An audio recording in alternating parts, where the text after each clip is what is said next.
கௌஷிக் அவனோட ஃபோன் லைட்டை ஆன் பண்ணி மற்றவங்கள தேடினப்போ ராகேஷோட கண்களில் ஒரு சிவப்பு நிற வெளிச்சத்தை பார்த்தான்.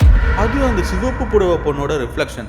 டே, அவ என் கண்ணுக்குள்ள பார்க்கறாடான்னு ராகேஷ் கத்துனான்.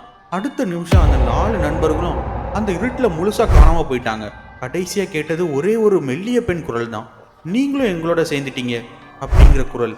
அடுத்த நாள் காலையில போலீஸ் வந்து அந்த பில்டிங்கை செக் பண்ணப்போ உள்ள யாருமே இல்லை.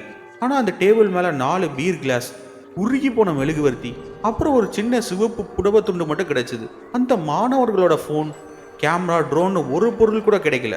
அவங்க அந்த ராணியோட பழிவாங்கும் படையில புது காவலராக மாறிட்டாங்கன்னு உள்ளூர் மக்கள் நம்புறாங்க. இந்த கதை இதோட முடியல. இங்கே தான் ஒரு அப்டேட் இருக்கு.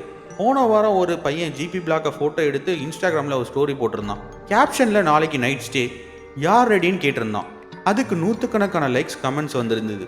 ஆனால் அந்த ஸ்டேட்டஸ் போட்ட பிறகு அந்த பையன் திரும்ப ஆன்லைனுக்கு வரல. அவனோட ஃபோனோட கடைசி லொக்கேஷன் எங்கே காட்டுச்சு தெரியுமா? GP block. அவன் என்ன ஆனா? அவனும் அந்த ராணியோட படையில் சேர்ந்துட்டானா, இல்லை அந்த இருட்டு பில்டிங்குள்ளே இன்னும் மாட்டிக்கிட்டு இருக்கானா? யாருக்குமே தெரியல. முழு வீடியோவையும் பார்க்க இணைக்கப்பட்டுள்ள லிங்கை கிளிக் பண்ணுங்கள்.